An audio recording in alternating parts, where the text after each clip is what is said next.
Hey, it's Mark Ferguson with Invest for More, and I'm standing outside a house flip we just finished up. So we're going to do a walkthrough, show you what we did, what we didn't do, and we'll talk about the numbers as well, how much we paid, who we bought it from, how much we spent on everything. Of course, check out investformore.com for much more information on our flips, rentals, being an agent, wholesaling. I've written a number of articles on those subjects, and we have 9 books on Amazon if you want to check those out as well. And we love the likes and comments, so keep those coming. This is a house we bought from a wholesaler a few months ago. We've got an interesting story about that in another house they sold us recently, which we just showed too. So let's get started and take a look at the house.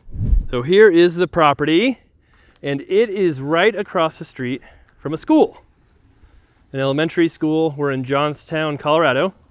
Unfortunately, the school is not open right now. Most of northern Colorado is at home learning, including my children. I know this doesn't sit very well with my wife, but we have to deal with it right now. This house was bought from a wholesaler, as I said, and it's the same wholesaler we bought the crazy eviction house from. So we just showed that house being finished and getting 6 offers a little while ago. And that was a house where we bought it from the wholesaler. The wholesaler buys it from the actual homeowner, kind of either do a double close or assignment to us. And in that previous house, the lady had 2 weeks to move out, and she didn't move out. We had to do an eviction. So we had a $5,000 escrow on that.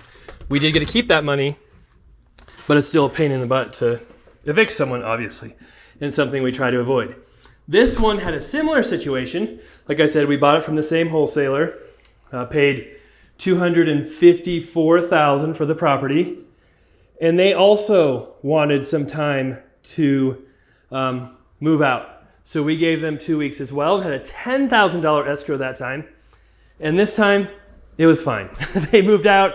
Nothing happened. We're doing another direct mail or direct marketing one that we just bought. We had the same situation. We gave them a couple weeks to move out. Everything worked out. It was fine. So a lot of people say, don't ever offer post occupancy. Don't ever let them stay.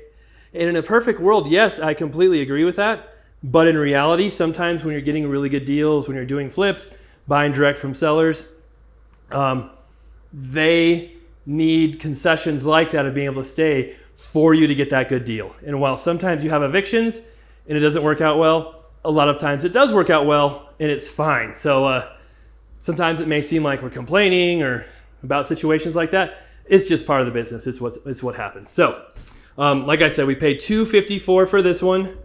We'll have the before video that I'll link to, but we'll also kind of pan in some shots. But this kitchen, we did almost nothing to. I think we put new countertops on, same cabinets. We put new appliances in.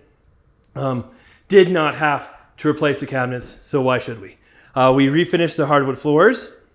Nikki did our staging, as you can see.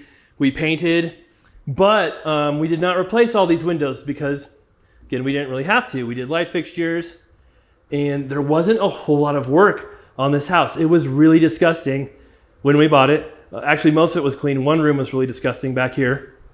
But I think we spent probably $20,000, maybe $25,000 on repairs, which is very low for us. This bathroom too, that was already done. We didn't have to do any of the tile work. The vanity was in. Almost nothing was done in here. So while the house was really ugly and stinky, it really didn't need that much work. And the stinky room was right in here. So this is what we call the poop room. If you saw the video before, I'm sure we'll pan into it. But this is where they kept their dogs. And so they actually paid to have the house cleaned, which never happens either. But this room they didn't clean, and there was just poop and everywhere. It smelled horrible. Props to my hardwood guy, Chad, who did an amazing job. And I think there's actually one tiny little discoloration back there in the hardwood. And that's the first time I have seen him ever have discoloration on our hardwood floors. And one reason why we looked for a new hardwood guy before him was because it seemed like every single job we did, there was stains, there's discolorations on refinished hardwood floors. And since we've used him, there's been almost nothing. So it makes a big difference on the people you use and who you use.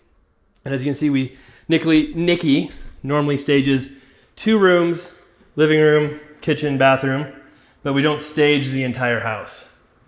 And so this is a big house. This is a 3-bedroom, 1 bath upstairs. And this is technically an office because there's no window. So we'll show you the rest of it, but it's had a number of additions. Garage is finished, so it keeps going. So this is just the very first part of it. And something else you might notice is we don't have any doors for the closets. So we'll see how that goes over. We're just gonna try it and see what happens. But like I said, you don't have to make these houses perfect when you're fixing them up and repairing them. All right, so as I said, the house keeps going and keeps going. And one thing we did in here was this tile was gone or missing. And it was tough to find the same tile, but we just kind of had our contractors do a little design around the edges to sort of make it look like it's supposed to be like that, but I think it looks okay. And then here we are to part of the addition. So this at one time, we're pretty sure was a garage, and they turned it into what we would call maybe the master bedroom, maybe a family room, but it's a big room. And we kind of had these open a little bit. It looks kind of weird with them open like that from the inside, but then it looks even weirder from the outside with them closed. But you can see that used to be the driveway. Garage came right into here. And then they had this kind of wood trim throughout everything. And so where it was missing or needed work, we just replaced it with white trim, but where it was okay and in decent shape, we just left it, as you can see. Left this flooring. This flooring was here before. No need to change it if we don't have to. And it has a big closet here as well.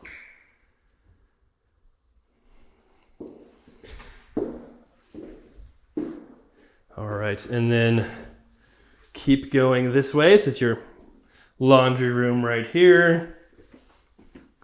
And then kind of more additions back here. So I don't know when or how they added these on, but this was not part of the original house either, as you can see. And so we did do carpet back here. Trying to think if we did any of these windows. I think these windows were already done. Paint, light fixtures, like it really was not a bad rehab at all. And this is kind of cool. I think I went up here in the before video, but it does have the ladder going up to the attic, which is pretty cool. And then we have a basement too. So the one downfall of this house is there is no garage anymore. There's a shed. Now, if you wanted to add a garage, there is room back there. That's an alley, so you'd have alley access back there, but we're not going to build it. If the new buyer wants to build it, great, but it probably wouldn't be worth it for us to build a new garage. And here is our basement. Now, I mentioned we paid $254 for it. We probably had $20,000 to $25,000 in repair costs, probably another $25,000, maybe a little more in carrying costs, financing costs, and selling costs, which includes commissions, taxes, insurance, all of that. And then we're not sure what we're going to list it for, but probably around $360, we're thinking. Maybe even more. It's just such a big house. It's 1,877 square feet on the main floor, and then like 800 or 900 down here. So it's 2,800 square feet total, which is a really big house for this area. And down here, we did do some drywall repair. They had a sewer backup before we bought it, but they replaced the sewer, fixed all that. We had to fix some of the sheetrock. We just added a few little cabinets in case someone wants to have like a little bar area down here, or if they want to use it as a mother-in-law suite. There's a sink there. We have another bedroom here. And before, there was a door that went into the furnace room over there. Covered that up. We didn't want that coming into our bedroom. And over here, our light's not on. Not doing my job of turning the lights on before I do my video. Here's the new bathroom. So this is where quite a bit of money was spent. Not a ton, but new vanity, new toilet, and new shower too. We were hoping not to have to do the shower, and we'll have a before of it, but it had some issues, some tiles missing, and it wasn't done right. So we ended up just replacing the whole shower and redoing all of that. And then in here, last I checked, there's a bunch of trash in here. Oh, look, they cleaned it up. Good job, guys. So Here is just the furnace room, water heater, which was installed in 20 before we bought it. Never happens. Furnace is decent, so that's all great. So nice not to have to replace those. All right, so that is the house. All right, thank you guys for watching. Really appreciate the support, the comments, the likes, so keep those coming.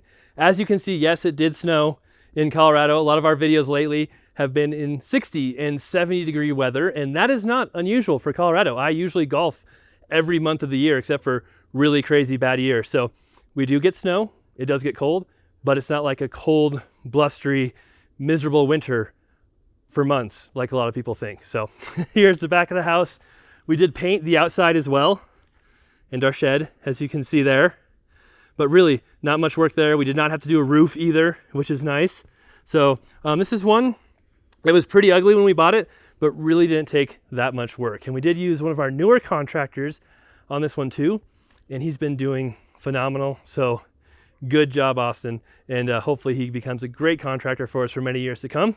And as I said, thanks for the support. Make sure you check out investformore.com for much more information on all the things we do and articles and advice and our books on Amazon. And welcome new subscribers if you're new to our channel. We'll be back with much more coming up here soon.